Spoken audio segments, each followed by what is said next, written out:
नमस्कार दोस्तों, मेरा नाम है टीकम सिंह और आप सभी का बहुत बहुत स्वागत है आपके और हमारे YouTube चैनल कंप्यूटर वर्ल्ड में। दोस्तों, आज के इस वीडियो में हम बात करेंगे कि डिजिटल सेवा पोर्टल पर गवर्नमेंट सेक्शन में एक सर्विस नई आई है ई चालान। तो वो क्या है, उसी के बारे में हम यहाँ पे बातचीत करने जा रहे हैं। तो दोस्तों, अगर आप ये जानना चाहते हैं कि ई चालान सर्विस क्या है, उसके अंदर क्या क्या कर सकते हैं, तो दोस्तों आप ये वीडियो लास्ट तक देखते रहिए। दोस्तों, वीडियो पर चलने से पहले आपको बता दें कि अगर आपने अभी तक हमारे चैनल को सब्सक्राइब नहीं किया है तो आप जल्दी से इस रेड बटन पर क्लिक कर दीजिए और हमें सब्सक्राइब कर लीजिए। दोस्तों, आपको सब्सक्राइब कर लेना चाहिए क्योंकि हम यहाँ पर इंटरनेट, टेक्नोलॉजी, मोबाइल, अपना सीएससी के बारे में बिल्कुल हिंदी में वीडियो बनाते हैं और बिल्कुल फ्री होती हैं और सब्सक्राइब के लिए आपको कोई चार्ज नहीं देना पड़ता है। तो आप जो है जल्दी से सब्सक्राइब कर लीजिए। दोस्तों, आपने पहले सब्सक्राइब किया हुआ है तो यहाँ पे एक जो है बेल का आइकन आता है, आपको उस पर क्लिक करना है, जिससे हमारे चैनल के नोटिफिकेशन ऑन हो जाते हैं और आपको तुरंत नोटिफिकेशन मिल जाते हैं। ठीक है दोस्तों, यहाँ पे गूगल प्लस, ब्लॉगर और फेसबुक का भी लिंक दिया गया है, यहाँ पर भी हमें फॉलो कर सकते हैं। चलिए दोस्तों, आज का वीडियो शुरू करते हैं।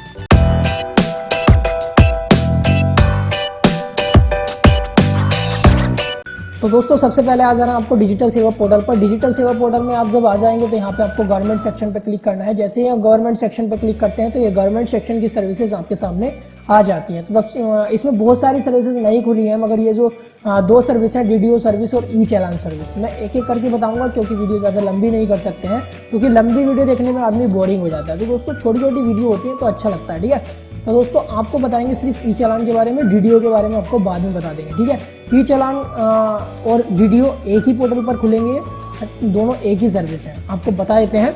चलिए, ई चालान पे हम क्या करते हैं, नीचे क्लिक हेयर दिया हुआ है, क्लिक हेयर पर क्लिक कर लेते हैं। जैसे हम क्लिक हेयर पर क्लिक करते हैं तो एक जो है नया पेज रीडायरेक्ट होकर आता है, आप देख सकते हैं, और ये हमें वेबसाइट पर ले जाता है cts.uk.gov.in/e-चालान/login। तो आप जो है जब इस वेबसाइट पर आ जाएंगे तो आपके सामने अभी वेबसाइट आ जाएगी। आपको दिखाते हैं कि कैसे इसका इंटरफेस है। तो आप देख सकते हैं कि इसका कैसे इंटरफेस दिया गया है, कोर ट्रेजरी सिस्टम। ठीक है, यानी कि ट्रेजरी सिस्टम, जो ट्रेजरी बिल होते हैं, वो जो है सिस्टम बनाया गया है ऑनलाइन भुगतान के लिए। ई चालान वही चीज़ है। आपको यहाँ पे इसकी थ्योरी भी पढ़वा देते हैं थोड़ी सी, या आप पढ़ सकते हैं, यहाँ पे पूरी थ्योरी दी गई है और इसको मैं बता देता हूँ कि ये क्या चीज़ है। चालान is a standard form prescribe for the government payments as per rules of 7A and 8B of Uttarakhand treasury code. यानी कि चालान एक मानक फॉर्म है जो गवर्नमेंट पेमेंट्स के लिए यूज़ किया जाता है। ठीक है, जो उत्तराखंड ट्रेजरी कोड के अंदर आते हैं, जिसे हम यूटीसी के नाम से भी जानते हैं। तो this format is designed for collection of government payments. यानी कि ये जो फॉर्म है वो गवर्नमेंट पेमेंट्स को कलेक्ट करने के लिए बनाया गया है। जैसे कि हमारा सेल्स टैक्स हुआ, एक्साइज ड्यूटी हुई, प्रोफेशनल टैक्स हुआ, लैंड रिवेन्यू हुआ, ETC। ठीक है, प्राइवेट इंस्टीट्यूशन में जो जितने भी सारे टैक्स लगते हैं, ये इन्हें ये टैक्स पे करने पड़ते हैं गवर्नमेंट संस्थान में। ठीक है, तो ये उनके लिए है। और यहाँ पे जो है नीचे दिया गया है individual from the time to time, और उन्हें टाइम टू टाइम जो है करना पड़ता है। ये government departments as per the requirements, government department की रिक्वायरमेंट के तहत। The payment of challan is accepted in the bank only. यानी कि बैंक में ये एक्सेप्ट किया जाता था, मगर अब क्या है, ये ऑनलाइन आप जो है भुगतान कर सकते हैं। और जब बैंक में एक्सेप्ट किया जाता तो यहाँ पर जो एक पर्सन को जो है स्टैंड होना पड़ता था एक लंबी लाइन में। तो उस लाइन से बचने के लिए ई चालान की सुविधा शुरू की गई है उत्तराखंड गवर्नमेंट द्वारा।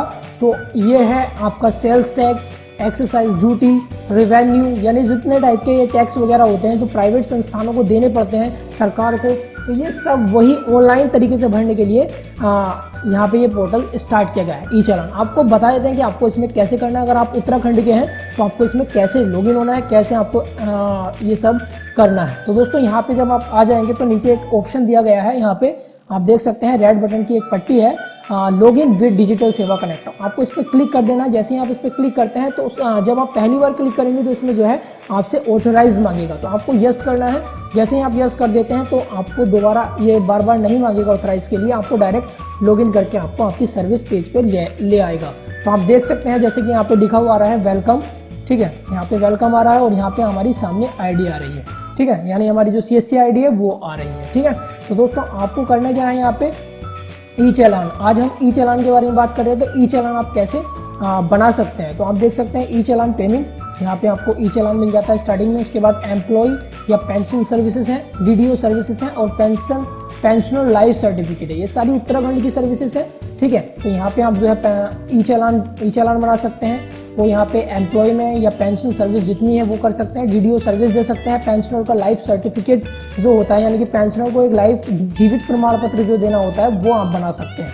ठीक है, तो आज हम बात करेंगे ई चालान के बारे में। तो आपको ई चालान पे जाना है और ई चालान पेमेंट्स पे क्लिक करना है। जैसे ही आप ई चालान पेमेंट्स पे क्लिक करते हैं तो आपके पास एक फॉर्म आ जाता है, आपको उस फॉर्म को भरना होता है। तो आपको यहाँ पे डिपॉजिटर नेम भरना होता है, डिपॉजिटर का एड्रेस और यहाँ पे एड्रेस फर्स्ट और एड्रेस टू, यानी कि एड्रेस की 2 लाइनें बननी होती है, ठीक है। उसके बाद यहाँ पे टोटल स्कीम आपको यहाँ पे डालनी होती है। टोटल स्कीम अगर आप एक स्कीम का यानी कि टैक्स दे रहे हैं या 2 स्कीम का दे रहे हैं तो वो आपको डालना होता है, ठीक है। जैसे आप इसमें नंबर डालते हैं तो नीचे कोड खुलता है, ठीक है, जिसमें आपको 13 नंबर का एक जो ट्रेजरी कोड होता है वो डालना पड़ता है। उसके हिसाब से आपका पेमेंट जितना होता है यहाँ पर वो अमाउंट दिखा दिया जाता है, ठीक है। उसके बाद आपको यहाँ पे पे करना होता है और जो पे करते हैं वो आपके वॉलेट से कट जाता है, ठीक है।